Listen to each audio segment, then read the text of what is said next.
सुने राम जनम भय सोर अवधपति द्वारे। सुने राम जनम भय सोर अवधपति द्वारे। असुर बदन सुर काज संवरत मनुख देह प्रभु हारे।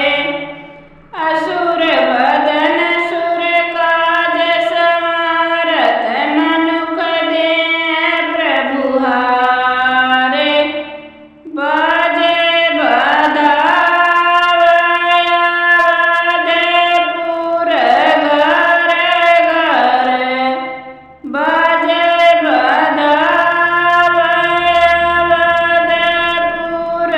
घर घर।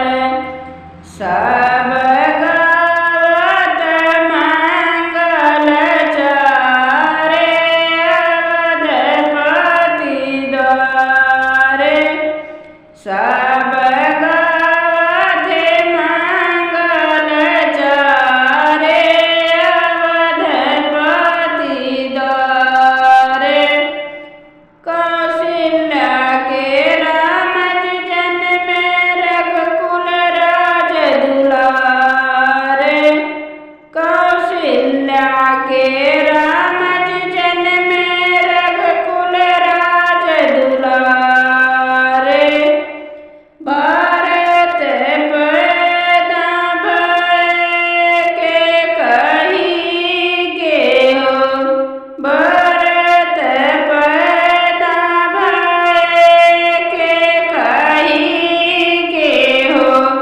घर घर आब होय गुणगारे अवधपति द्वारे। घर घर अब होय अवध गुणगारे